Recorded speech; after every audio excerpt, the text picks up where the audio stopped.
This was wrong, not just for the climate, but also for our public finances and for our independence as we know today. And we're still paying the price for that. Only a few visionaries understood that the real problem was the fossil fuels themselves, not their price. And among them were our Danish friends. When the oil crisis hit, Denmark started to invest heavily into harnessing the power of the wind. They laid the foundation for its global leadership in the sector and created tens of thousands of new jobs. This is the way to go.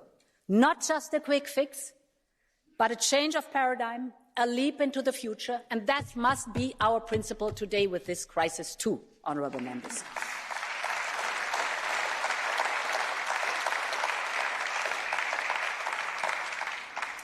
Mesdames et Messieurs les députés, la bonne nouvelle est que cette transformation nécessaire a commencé.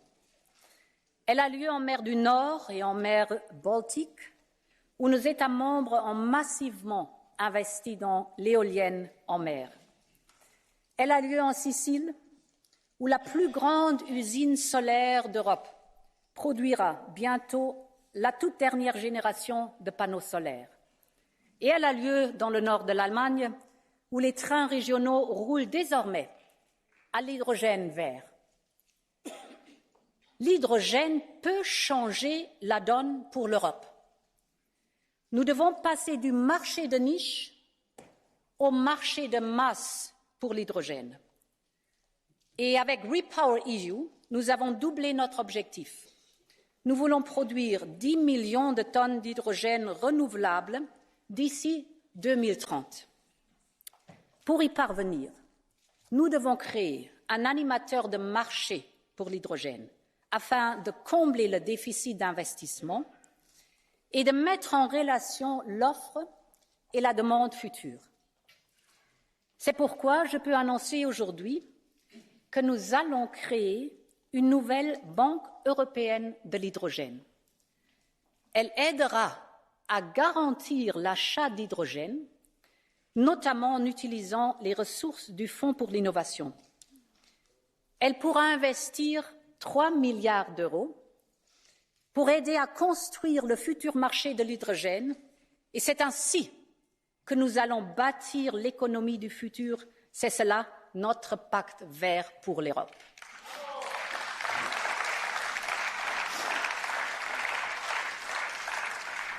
Et nous avons tous vu au cours des derniers mois à quel point le pacte vert est important.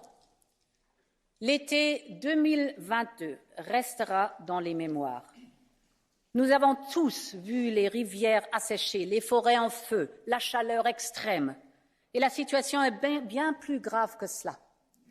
Jusqu'à présent, les glaciers des Alpes ont servi de réserve d'urgence pour des rivières comme le Rhin et le Rhône. Mais comme les glaciers d'Europe fondent plus vite que jamais, les sécheresses futures seront beaucoup plus graves. Nous devons travailler sans relâche à l'adaptation climatique et faire de la nature notre premier allié. Et c'est pour ça que notre Union poussera pour un accord mondial ambitieux pour la nature lors de la conférence des Nations unies sur la biodiversité qui se tiendra à Montréal cette année. Et nous ferons de même lors de la COP 27 à Sharm el-Sheikh. Mais à court terme, nous devons aussi être mieux équipés pour faire face au changement climatique. Aucun pays ne peut lutter seul contre les phénomènes météorologiques extrêmes et leurs forces destructrices.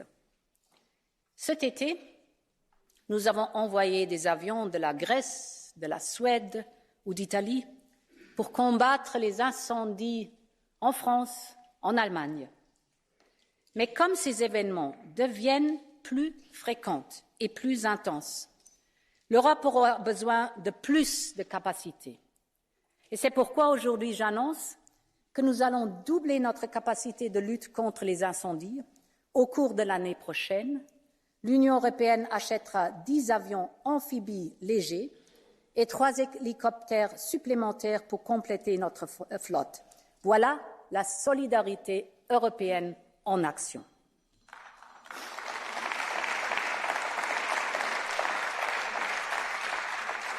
Honourable members, the last years have shown how much Europe can achieve when it is united. After an unprecedented pandemic, our economic output overtook pre-crisis level in record time. We went from having no vaccines to securing over 4 billion of these life-saving vaccines for Europeans and for the whole world. And in record time, we came up with SURE so that people could stay in their jobs even if their companies had run out of work. We were in the deepest recession since World War II, and we achieved the fastest recovery since the post-war boom. And all that was possible because we all rallied behind a common recovery plan. Next Generation EU has been a boost of confidence for our economy, and its journey has only just begun. So far, 100 billion euros have been disbursed to member states. This means 700 billion euros still haven't flown into our economy. Next Generation EU will guarantee a constant stream of investment to sustain jobs and growth. It means relief for our economy, but most importantly, it means renewal. It is financing new wind turbines and solar parks, high-speed train and energy-saving renovations. We conceived Next Generation EU almost 2 years ago, and yet it is still exactly what Europe needs today. So let's stick to the plan and bring the money to the ground. It has to be delivered because it's necessary now as investment. And, honourable members, the future of our children needs both. That we invest in sustainability, but also that we invest sustainably. We also have to acknowledge a new reality of higher public debt. We need fiscal rules that allow for strategic investment while safeguarding fiscal sustainability. Rules that are fit for the challenges of this decade. And therefore, in October, we will come forward with new ideas for our economic governance. Let me share a few basic principles with you. Member states should have more flexibility on their debt reduction path. But there should be more accountability on the delivery of what we have agreed on. There should be simpler rules that all can follow. To open the space for strategic investments we need it, and to give the financial markets the confidence they need. So let us chart once again a joint way forward. With more freedom to invest, that's necessary, more scrutiny on the process, what has been agreed has to be done, more ownership by member states and better result for the citizens. So in short, let's rediscover the Maastricht spirit. Stability and growth can only go hand in hand.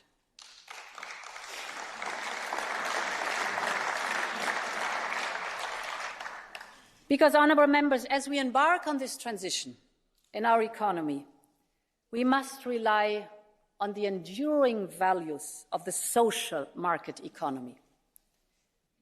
It's the beautiful, simple idea that Europe's greatest strength lies in each and every one of us.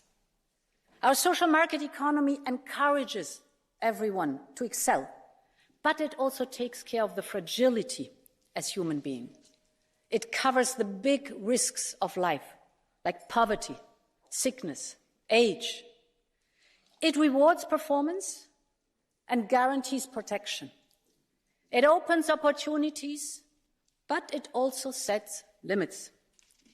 And we need this today even more than ever. Because the strength of our social market economy will drive the green and the digital transition. And our Achilles heel for the small and medium enterprises are basically three things. It's, do we have an enabling business environment? It's the question, do we have a workforce with the right skills? And do we have access to raw materials our industry needs? This will be the three crucial questions to answer right now, to have a future with the model as I've described right now. We must, for our SMEs, remove the obstacles that still hold them back. They must be at the center of this transformation, because they are the backbone of our industry and Europe's long history of industrial prowess. And they have always put their employees first, even and especially in times of crisis. But inflation and uncertainty are weighing especially hard on them. This is why we will put forward an SME relief package. It will include a proposal for a single set of tax rules for doing business in Europe called BFIT. It will make it easier to do business in our union, less red tape, better access to the dynamism of our continental market, and, honourable members, it is high time that we revise the Late Payment Directive, because it's simply not fair that 1 in 4 bankruptcies, that's 25% of all bankruptcies, are due to invoices not being paid in time. This can't be possible. For millions of family businesses, we have to revise this Late Payment Directive. This will be a lifeline in troubled waters.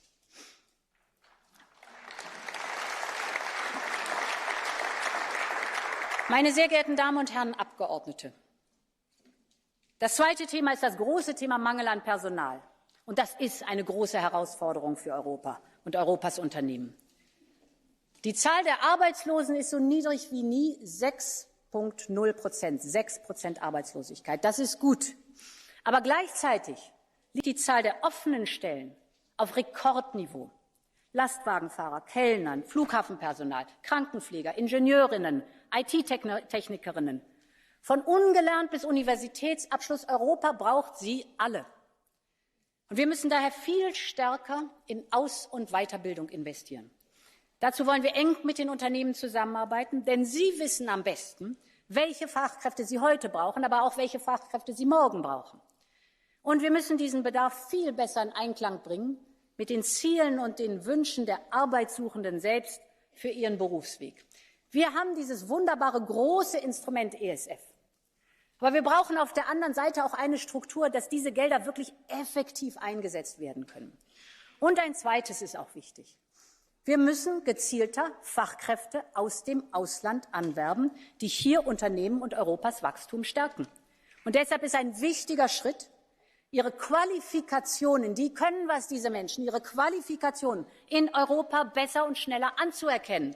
Das ist die Möglichkeit, Europa attraktiver zu machen für alle, die etwas können und die sich einbringen wollen.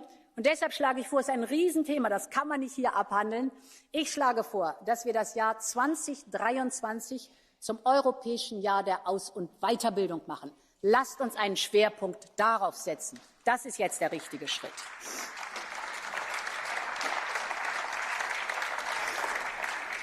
Und, meine Damen und Herren Abgeordnete, der dritte Punkt, der so wichtig ist für unsere kleinen und mittleren Unternehmen und unsere Industrie in Europa. Ganz unabhängig davon, ob wir über maßgeschneiderte Chips für die virtuelle Realität sprechen, haben wir viel gemacht in diesem Parlament, oder über Speicherzellen für Solaranlagen, der Zugang zu Rohstoffen ist entscheidend für den Erfolg unserer Transformation der digitalen Wirtschaft. Lithium und seltene Erden werden bald wichtiger sein als Öl und Gas. Und allein unser Bedarf an seltenen Erden wird sich bis 2030 verfünffachen. Einerseits ist das ein gutes Zeichen, denn es zeigt, mit welchem Tempo wir beim europäischen Green Deal vorangehen. Das Problem ist nur, dass derzeit ein einziges Land fast komplett den gesamten Markt beherrscht. Wir müssen verhindern, dass wir erneut in eine Abhängigkeit geraten, wie wir sie jetzt erleben bei Gas und Öl.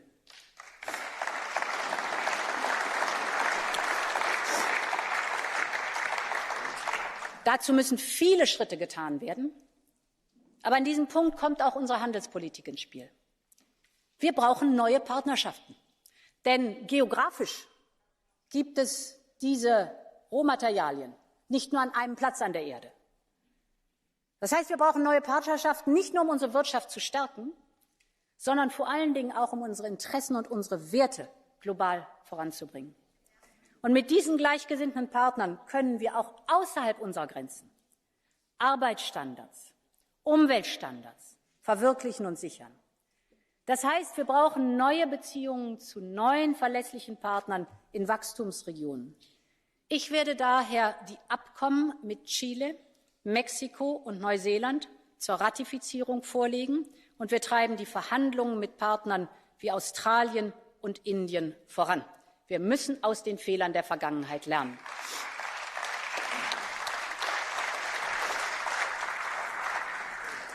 But securing supplies is only a first step. The processing of these metals is just as critical. And today, China controls the global processing industry. Almost 90% of rare earth and 60% of lithium are processed in China.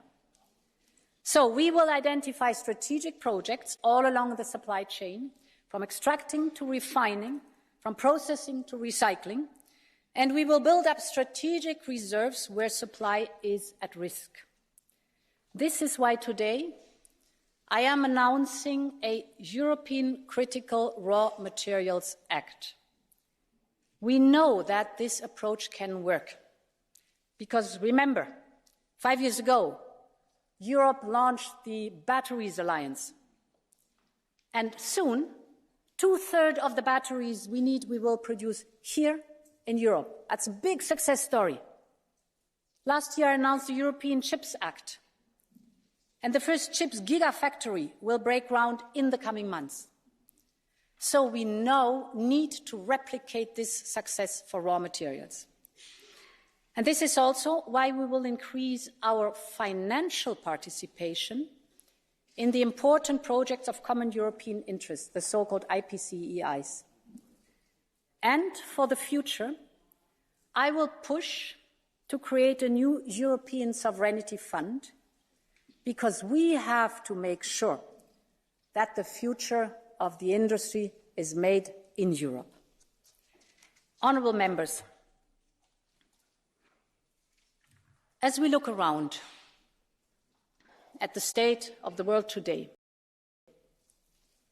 it can often feel like there is a fading away of what once seemed so permanent.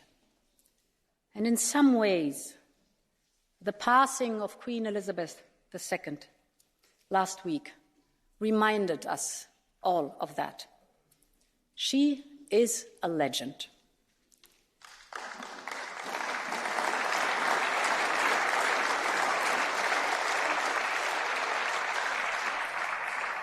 She was a constant throughout the turbulent and transforming events in the last 70 years, stoic and steadfast in her service, but more than anything, she always found the right words for every moment in time. From the call she made to war evacuees in 1940 to her historic address during the pandemic, she spoke not only to the heart of her nation, but to the soul of the whole world. And when I think of the situation we're in today, her words at the height of the pandemic still resonate with me. She said, "We will succeed, and that success will belong to every one of us." End of quote. She always reminded us that our future is built on new ideas and founded in our oldest values. Since the end of World War II, we have pursued the promise of democracy and of the rule of law. and the nations of the world have built together an international system promoting peace and security, justice and economic progress. Today, this is the very target of Russian missiles. What we saw on the streets of Bucha, in the scorched fields of grain, and now in the gates of Ukraine's largest nuclear plant, is not only a violation of international rules, it is the deliberate attempt to discard them once and for all. That we have to know. And this watershed moment in global politics calls for a rethink of our foreign policy agenda. This is the time to invest in the power of our democracies. This work begins with a core group of our like-minded partners, our friends in every single democratic nation on the globe. We see the world with the same eyes. We share the same values, and we should mobilize our collective power to shape global goods. We should strive to expand the core of these democracies. The most immediate way to do this is to deepen our ties and strengthen democracies on our continent. This starts with those that are already on the path to our union. We must be at their side by every step and every day, because the path towards strong democracies and the path towards our union are one and the same. And so I want to know the people of the Western Balkans, Ukraine, Moldova, and Georgia, to know, and I think I speak in the name of this noble house, you are part of our family, you are the future of our union and in our union, and our union is not complete without you. This has to be the message.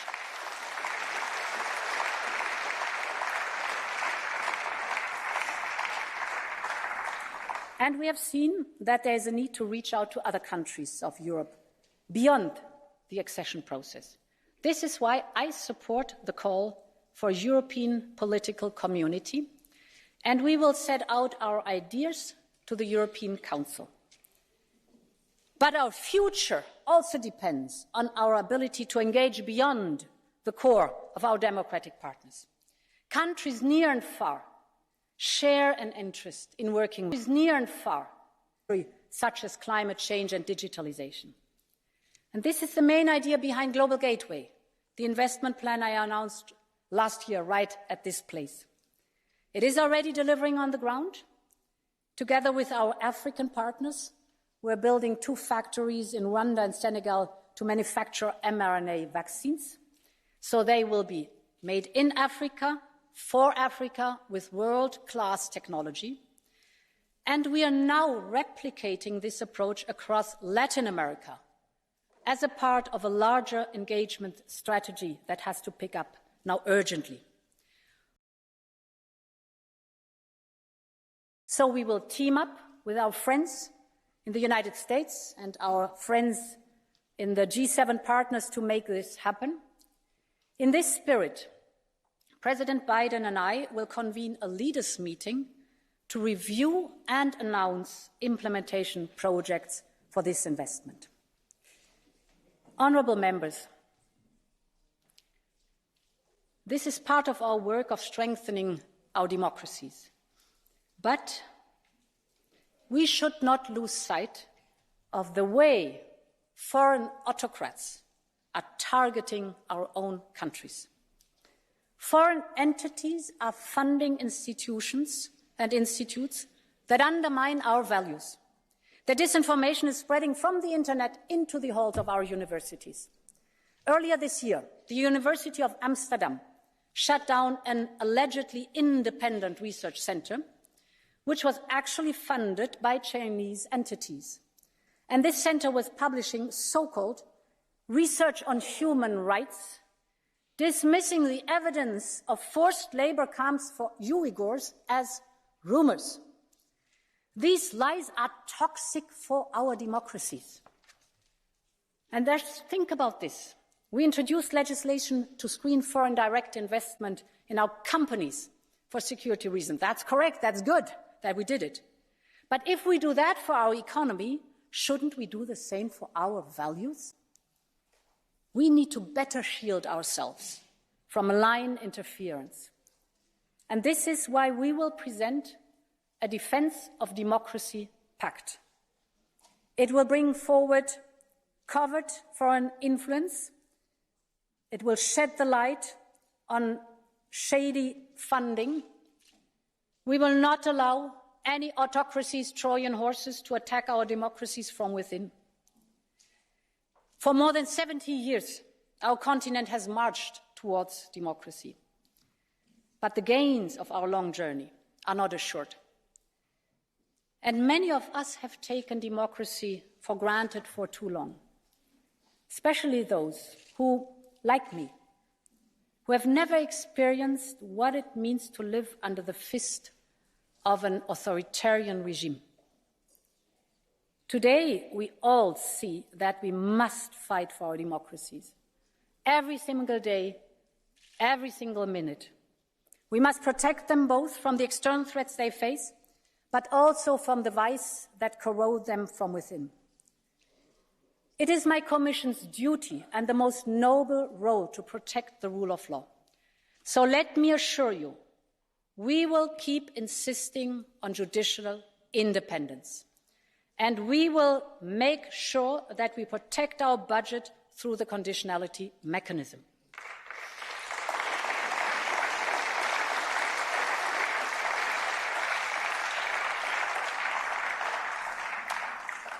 And today I would like to focus on corruption with all its faces. The face of foreign agents trying to influence our political system. The face of shady companies or foundations abusing public money. If we want to be credible when we ask candidate countries to strengthen their democracies, we must also eradicate corruption at home. And this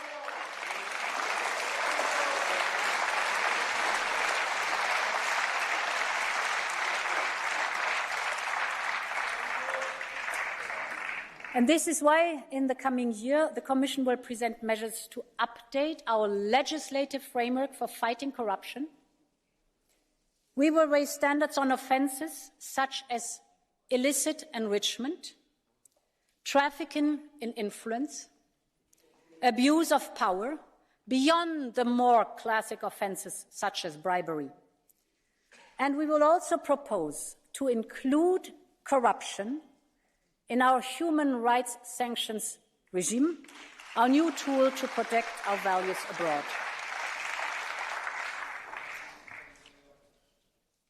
Honourable members, our founders only meant to lay the first stone of this democracy.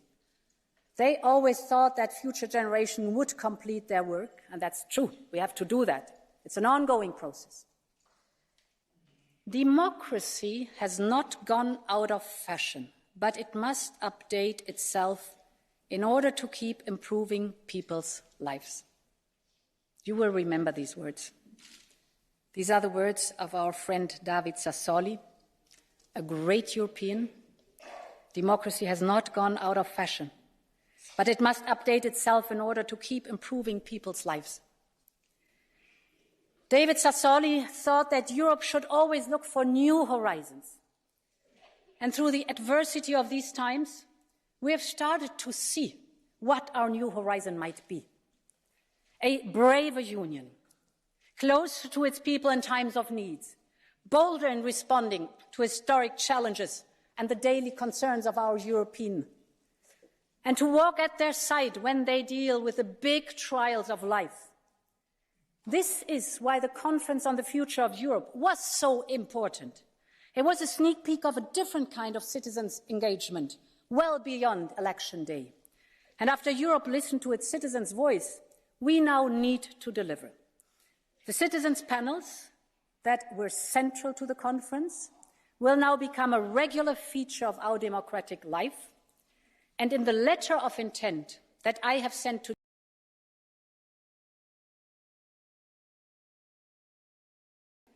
I have outlined a number of proposals for the year ahead that stem from the Conference on the Future. They include, for example, a new initiative on mental health, we should take much better care of our friends and partners and beloved ones. And for many who are burdened with anxiety and who are lost, appropriate, accessible, that's so important, and affordable support can be life-saving. We know that this support is not there today. Excessive, affordable, and appropriate support. So we have to make sure, with proposals on mental health, that we really improve in this subject. It is, for some of our fellow Europeans, life-saving.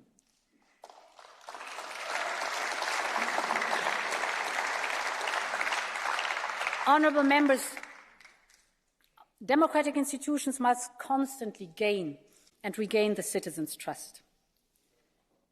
Just like Europeans did when millions of Ukrainians came knocking on their door.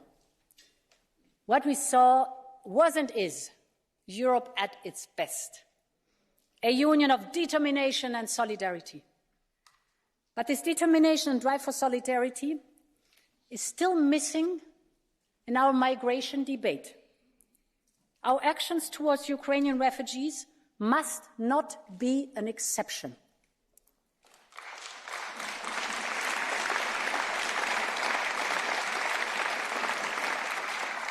They can be a blueprint for going forward.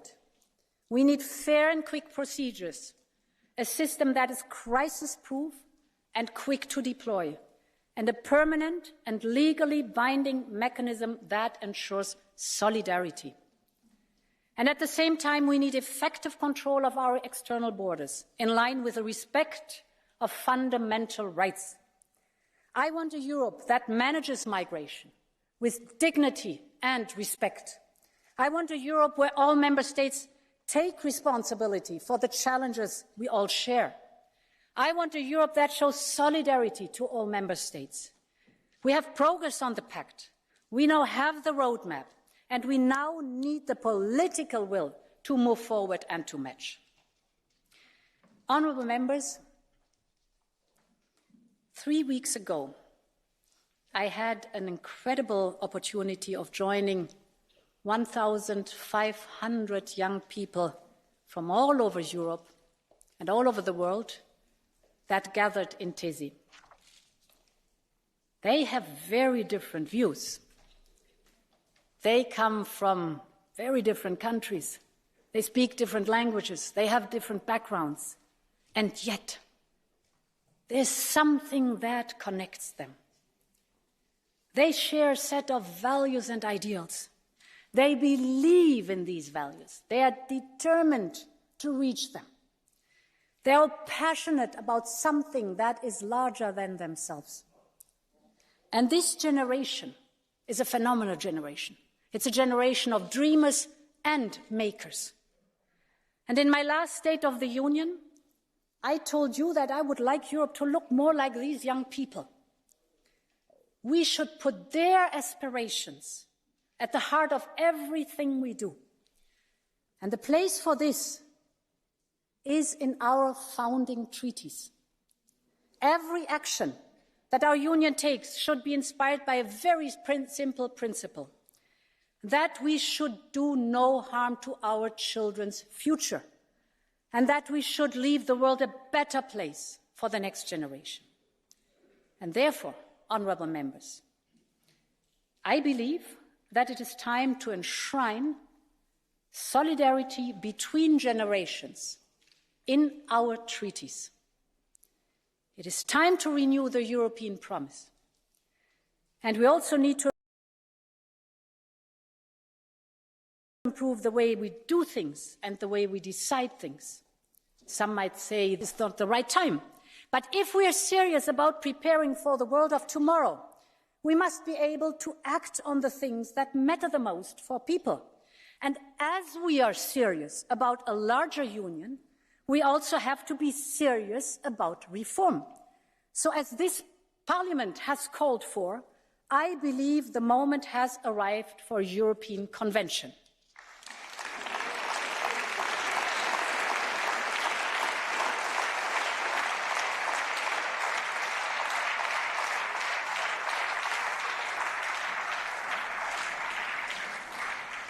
Honourable members, they say light shines brightest in the dark.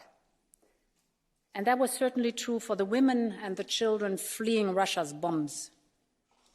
They fled a country at war, filled with sadness for what may lie ahead. But they were received with open hearts and open arms by many, many citizens like Magdalena and Agnieszka, two selfless young women from Poland. As soon as they heard about trains full of refugees, they rushed to the Warsaw Central Station. They started to organize. They set up a tent to assist as many people as possible. They reached out to supermarket chains for food and to local authorities to organize buses, to hospitality centers. In a matter of days, they gathered 3,000 volunteers to welcome refugees 24/7. Honourable members, Magdalena and Agnieszka are here with us today. Please stand up.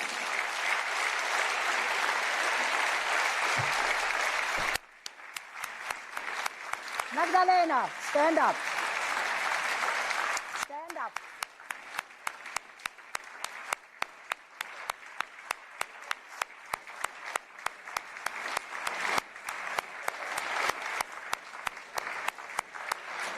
Their story is about everything our union stands and strives for. It is a story of heart, character, and solidarity. They showed everyone what Europeans can achieve when we rally around a common cause. This is Europe's spirit, a union that stands strong together, a union that prevails together. Long live Europe. Thank you.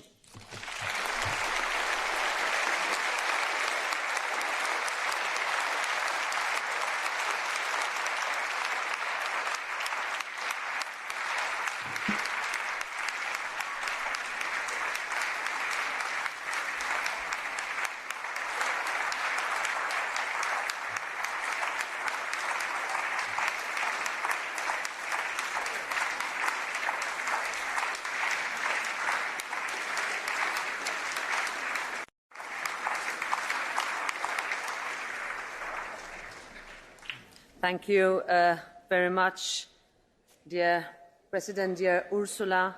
I now move to the reactions by the political groups, starting with the leader of the EPP Group, Manfred Weber.